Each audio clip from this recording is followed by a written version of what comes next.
it is very important to undertake your personal finance health check. In most cases, we end up planning for the following year before actually reviewing what has been happening in the previous year. For instance, you will find people setting new goals for the coming year, coming up with New Year resolution, and they have not even reviewed what they pledged to themselves, not to any other person, but to themselves, and they're already working on a new project. In today's video, we are going to do a review of 2022 as we plan for 2023. Before you even start planning for 2023, your review of 2022 will be the determinant of how best or where improvement is required in order to be able to achieve your goals and in the long run to grow as a person. If you have not identified your weaknesses, you will not be able to achieve or work on them. And if you will not embrace your successes, it will mean you will not have additional motivation to even do better in the coming year. The first thing we're going to talk about is how much you have earned this year, whether it is from active or passive income. If you have not watched our video on passive and active income, please check it out. I will link it down below. In any case, active is what you actually participate on a day-to-day basis, while passive is the money you make when you're sleeping. It is important to assess whether there is an improvement from the previous year or you have actually gone down. After you have undertaken your assessment on the income, you need to know how you have spent that income, how much you have saved, how much you have invested, and how much you have incurred for your daily expenses. If you have not prepared a budget yet, please consider preparing it in the coming year. We also have a video on budgeting, whether you have a standard income, a high income, or a low income, which actually means any budget.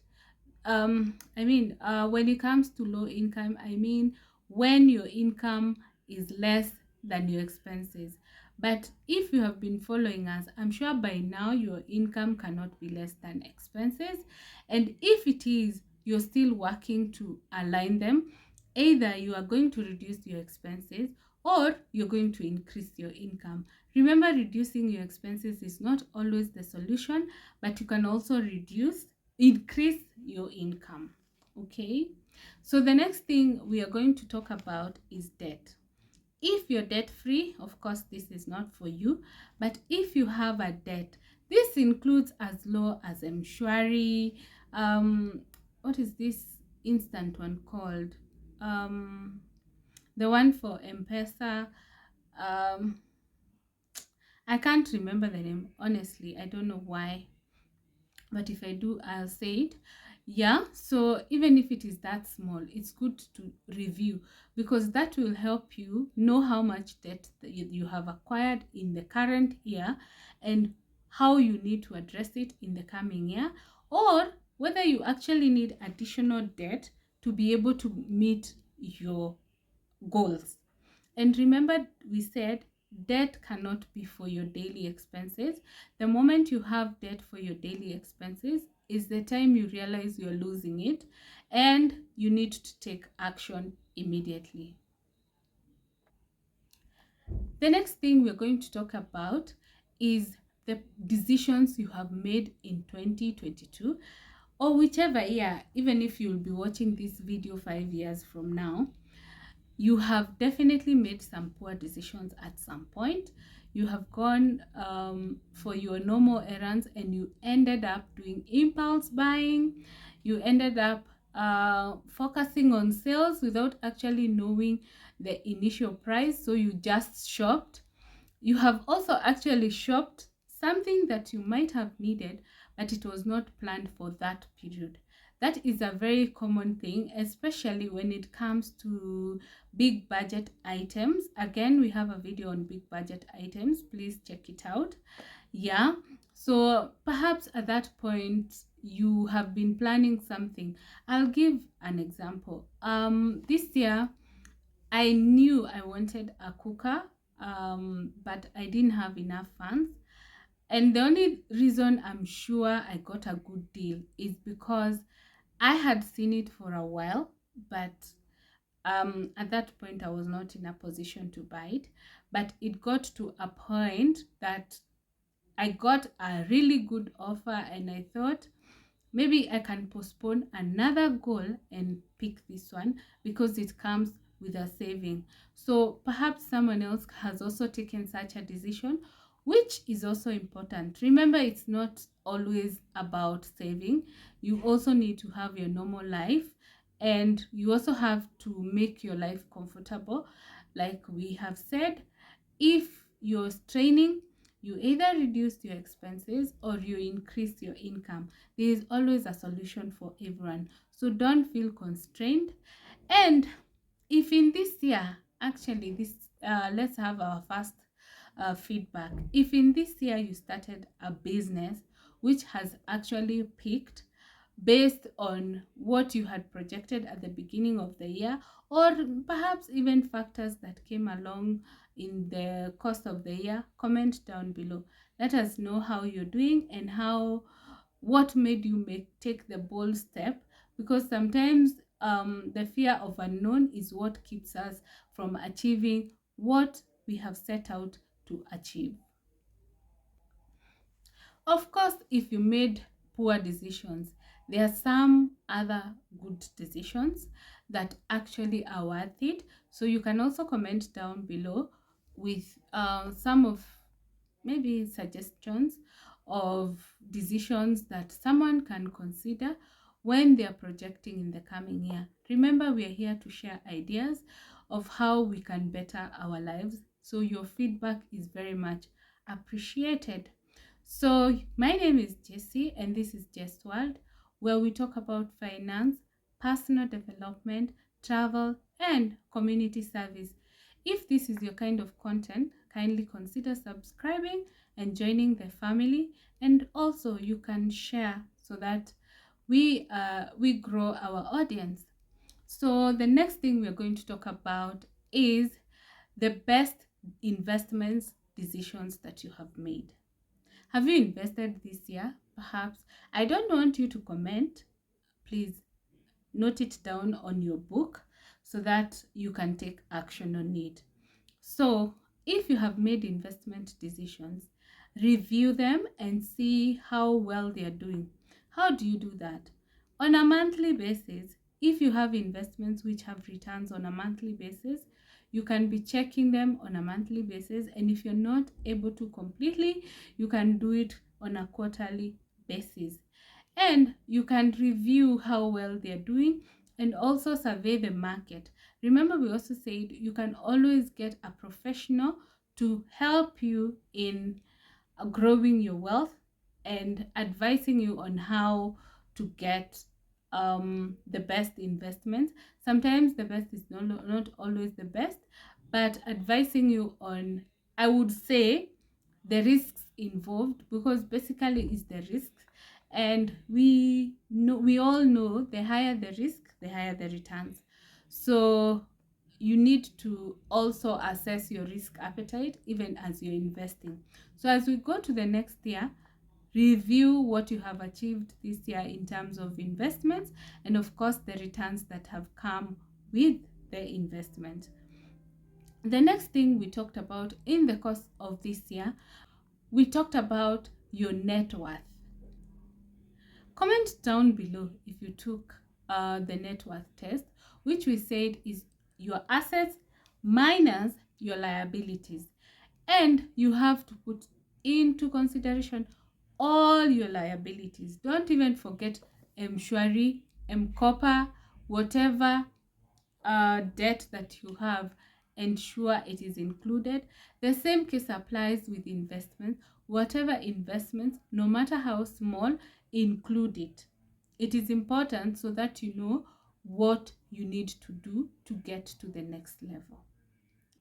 The next thing we're going to talk about is reviewing your financial goals, how you have achieved them. Did you actually set financial goals at the beginning of the year? If you did, it's time to review how well or how badly you're doing and what action needs to be taken as you get into the following year so that you improve your finances and you also grow your wealth. Remember, at the end of the day, when you're young, you use your energy to make money. When you're old, you need that money that you made when you were younger to sustain you. If, for instance, you look at as you grow, the way you were maybe 10 years ago, it's not the same way you are, and you need to keep on working on yourself. And you can imagine as you get older, you find expenses have gone up when it comes to medical expenses. Maybe you need a few additional extra things that you need to be more cautious about, for instance your diet and all that, and you need to work out more. So there's so much that comes with changes in life. Okay, the next thing we're going to talk about is the changes that have happened in the year or will be affecting your coming year. For instance, you did not have a school going child, but in the coming year there will be school fees because the child will start schooling. So it is important to review. Remember, in the previous year, especially if you don't get an increment in terms of your business growth or your employment income on an annual basis, it means now there's additional expense and the income has not grown with the same proportion. So it is important to assess and see what provisions you made for your school fees. Maybe you didn't have a child, now you're either expectant or you already have a child. Maybe in the course of the year you got a baby. So imagine, or you had 2 kids and then now you have 3 or you have 4, so you have to look at all those factors and put them in mind even as you review the previous year's budget and as you work not just the budget but everything life. Because imagine if you're living in a 1 bedroom and now you have a baby and you have a nanny, you might be forced to move into a bigger house or something. Yeah. The last thing we're going to talk about is rating your personal finance status. If you have consistently planned your expenses, then it means you're in a position to assess even better, because you can compare what was there in 2021 and what is now in 2022. Of course, putting into consideration the different changes that may have happened in the different years. For instance, there's more that is needed in terms of the expenses. Of course, not forgetting inflation. Remember what the cost of things were last year is not the same cost that we are at right now. So that is also something that you really have to put in mind. Yeah. So just sit down, assess your personal finance health, so to speak, and then you can be able to work better in the coming year. Thank you so much for watching this video. If you're new, kindly subscribe. In this channel we talk about finance, personal development, travel, and community service. Of course, if this is your kind of content, consider subscribing and support a girl. Hit the like button and of course ensure the notification bell is on so that you're notified every time we upload a new video. And to support this channel, you can also super thanks. It's down there. It's a heart sign with $1 inside. You can also share. It really helps because it gets to reach more audience. And of course, you can join our membership. There's a join button down below. Yeah, and of course, subscribing is free of charge, and we will really appreciate. The other thing we look forward, especially even as we go to the next year, is your feedback as to the kind of topics you want us to talk about. Please comment down below. Let us know what you think, and let us know what you want us to talk about even as we get into the new year. See you on our next one. Bye.